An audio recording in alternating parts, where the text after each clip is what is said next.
Alors nous sommes dans l'évangile de Jean au chapitre 20 et je vous lis les versets 19 à 31.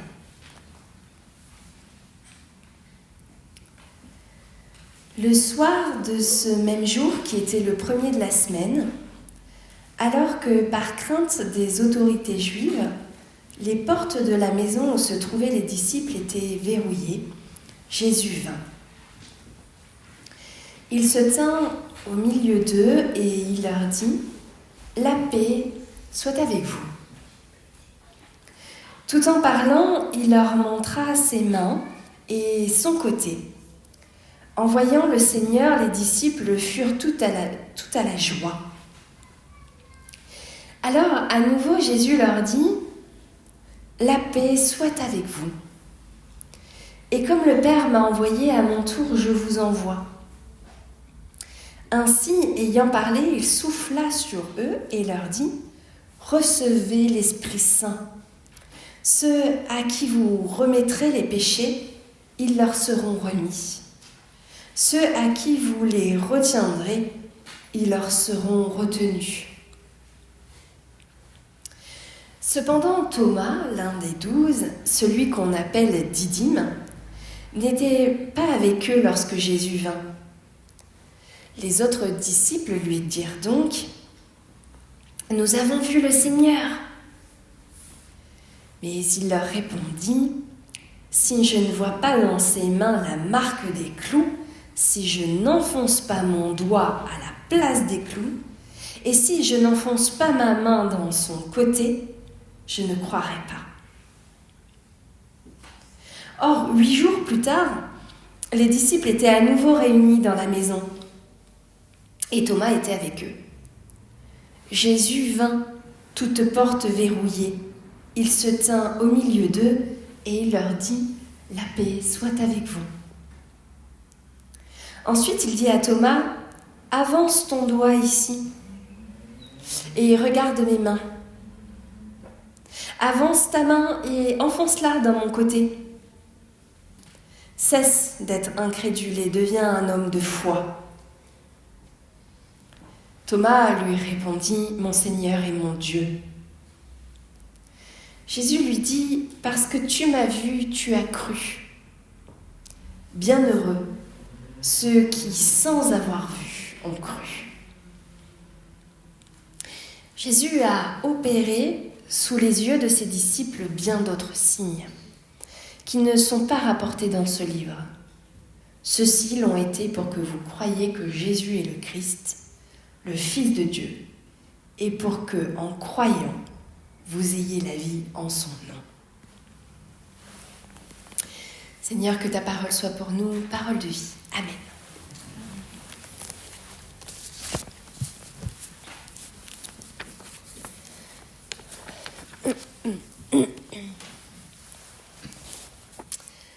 À qui tout double, Thomas joue résolument double. Tout ce qu'il a acquis, tout ce qu'il croit, il le remet en cause entièrement. Il n'est pas le timoré, le prudent que l'on voit souvent en lui. S'il avait été celui qui doute seulement, il aurait posé des questions aux autres. Il leur aurait demandé des détails, des précisions. Il aurait hésité. Mais Thomas, lui, il n'hésite pas. Il n'est pas ce demi-croyant un peu à la traîne des autres parce qu'il nous plaît, parce qu'il nous ressemble parfois. Thomas, il est tout entier, tout d'un bloc. Ou bien il croira, ou bien il ne croira pas. Il n'y a pas de demi-mesure possible avec Thomas. Thomas, il refuse les à peu près. Bien sûr, si l'évangéliste Jean parle de Thomas, s'il raconte ce petit épisode, ce qu'il est d'ailleurs seul à faire, des évangélistes, c'est d'abord dans un but tout à fait intéressé, disons-le. Car Jean écrit son évangile 2 générations après la mort et la résurrection de Jésus, pour des lecteurs par conséquent qui ne l'ont jamais vu. Pour des lecteurs qui, a fortiori, ne l'ont jamais vu ressusciter. Or, c'est bien ça qui est essentiel. Nous le rappelions dimanche dernier, ce qui est le centre, le cœur de l'Évangile, eh bien, c'est Jésus-Christ, le ressuscité. Alors avec Thomas, l'évangéliste dit en substance à ses lecteurs ceci: Jésus est ressuscité, vous pouvez me faire confiance. D'ailleurs, regardez, même cette tête de mule de Thomas, qui était dans la même incertitude que vous, finalement, il a cru. Alors vous aussi croyez. Jésus-Christ est ressuscité. Tête de mule, Jésus, quel blasphème. Thomas l'est à plus d'un titre. Il est surtout par son acharnement à comprendre, à aller plus loin que les autres. Comme Nicodème, comme ce notable pharisien qui avait pris le risque de venir voir Jésus de nuit pour parler avec lui et pour le pousser dans ses retranchements, souvenez-vous. Comme Philippe aussi, qui prend Jésus au mot et qui ose interrompre le maître pour lui dire « Tu nous parles du Père ? Montre-nous donc le Père et cela nous suffit. » Comme Nicodème, comme Philippe, Thomas est dans la lignée de ces hommes croyants et courageux. Il a vécu pendant des mois aux côtés de Jésus avec les autres disciples. Il leur a fait à lui comme à eux une pleine confiance. Il ne les a pas abandonnés, mais il ose remettre d'un seul coup toute cette confiance en jeu. Comme Nicodème, comme Philippe, comme d'autres aussi, et toi peut-être, Thomas n'a pas la foi qu'on appelle du charbonnier. Il refuse de l'avoir. Ce qu'il veut, c'est une expérience personnelle avec Jésus. Et c'est pour cela qu'il remet toutes ses convictions en cause. Si je ne vois pas dans ses mains la marque des clous, si je n'enfonce pas mon doigt à la place des clous, si je n'enfonce pas ma main dans son côté, je ne croirai pas. Il est un peu macabre, Thomas, quand même. Il prend la croix vraiment peut-être un peu trop au sérieux. Il prend aussi les disciples au mot. Mais Jésus, à son tour, va prendre Thomas au mot. Et tout va se dénouer. 8 jours plus tard, poursuit l'évangéliste, les disciples étaient à nouveau réunis dans la maison. Et Thomas était avec eux. Jésus vint, toutes portes verrouillées, il se tint au milieu d'eux et il leur dit « La paix soit avec vous ». Ensuite, il dit à Thomas « Avance ton doigt ici et regarde mes mains. Vas-y, avance ta main et enfonce-la dans mon côté. Cesse d'être incrédule et deviens enfin croyant. » Thomas lui répondit « Mon Seigneur et mon Dieu. » Ah, macabre et demi. Thomas voulait voir, Jésus l'invite à regarder. Thomas voulait toucher, Jésus l'invite à toucher. Mais Thomas ne va ni regarder ni toucher, non, ça ne l'intéresse plus en un instant. Les preuves qu'il demandait deviennent futiles, sans aucun intérêt. D'un seul coup, sur la seule présence de Jésus, sur sa seule parole, sa foi va se cristalliser et jaillir dans ce cri qui est peut-être la reconnaissance la plus forte, la plus profonde, la plus lourde de conséquences de tout le Nouveau Testament. Mon Seigneur et mon Dieu. Les mains, le côté, les trous, les blessures, les marques et les preuves, tout cela n'a plus aucun sens, car Thomas vient de découvrir ceci. Ce n'est pas parce que l'on voit que l'on croit, mais c'est parce qu'on croit qu'on peut voir. On peut voir les choses les plus extraordinaires et ne pas croire. On peut avoir des visions célestes, on peut assister à un miracle, on peut même voir Jésus en personne à l'œuvre. Après tout, ce fut le cas de milliers de personnes qui le virent, qui l'entendirent et qui ne devinrent pas croyantes pour autant. Tellement de gens ont vu sans croire. Mais à ceux qui croient, il est donné de voir, de discerner, de découvrir. Il est donné de voir dans un homme pendu à une croix le Dieu crucifié.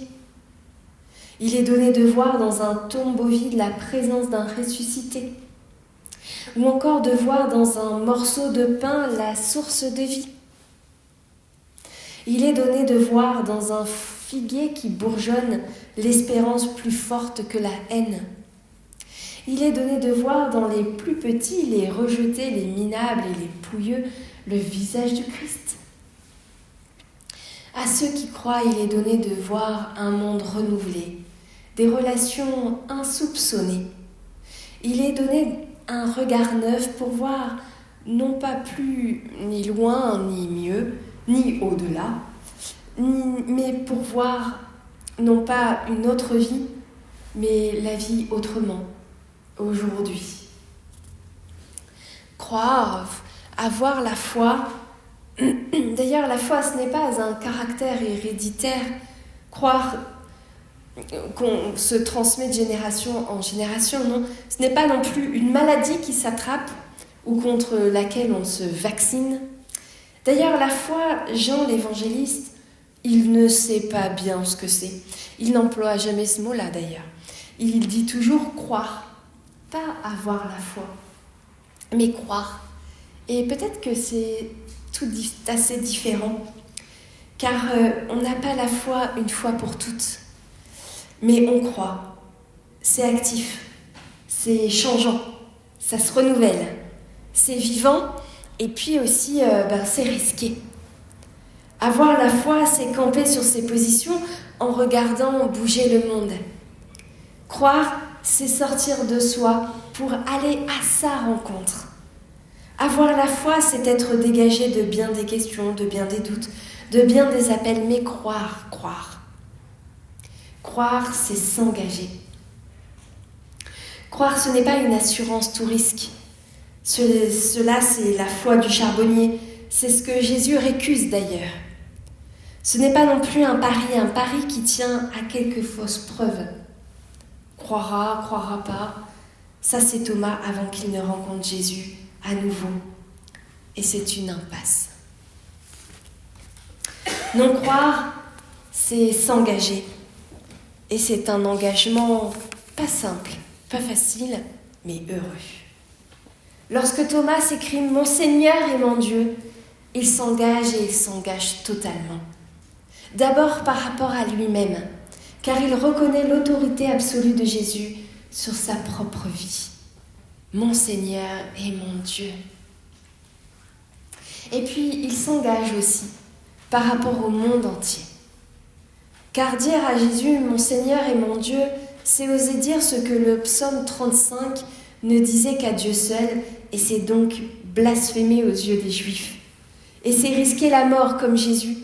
Dire à Jésus, mon Seigneur et mon Dieu, c'est oser dire à ce que tout citoyen de l'Empire devait dire à l'empereur Domitien, là encore sous peine de mort.